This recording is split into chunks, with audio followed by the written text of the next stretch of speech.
छोड़ दियो भौजी काम काज बउआ के तनी पकड़ ना हाथ झूठो के उफान है सुनु ये न बकी भौजी सुनु ये न बकी भौजी कैसे कटबै न बेटा का नैया सुनु ये न बकी भौजी कैसे कटबै न बेटा का नैया सुनु ये न बकी भौजी DJ Sumit Satish Raymond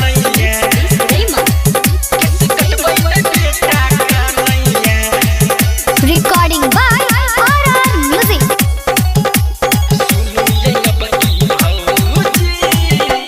अपने नया साड़ी पहिरन छी बेटा बनैया ध्यानिए केस कटाबे में एते जे कानत कोना के दिल जत कानिए अपने नया साड़ी पहिरन छी बेटा बनैया ध्यानिए केस कटाबे में एते जे कानत कोना के दिल जत कानिए चुप करू अब बस करू ने चुप करू अब बस करू ने दुनू हाथी टानैया सुनु ये न बकी भौजी सुनु ये न बकी भौजी कैसे कटबै न बेटा का नैया सुनु ये न बकी भौजी कैसे कटबै न बेटा का नैया सुनु ये न बकी भौजी DJ Sumit Satish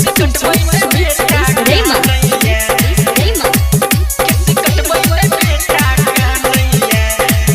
Recording by RR Music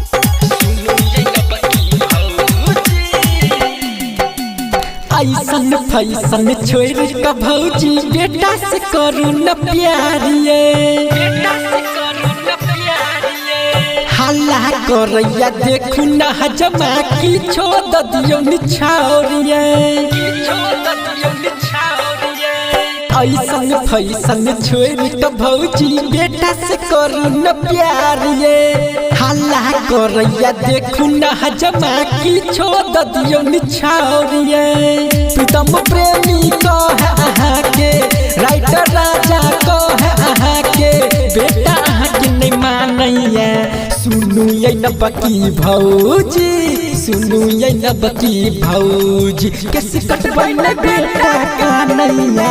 सुनु ये न बकी भौजी कैसे कटबै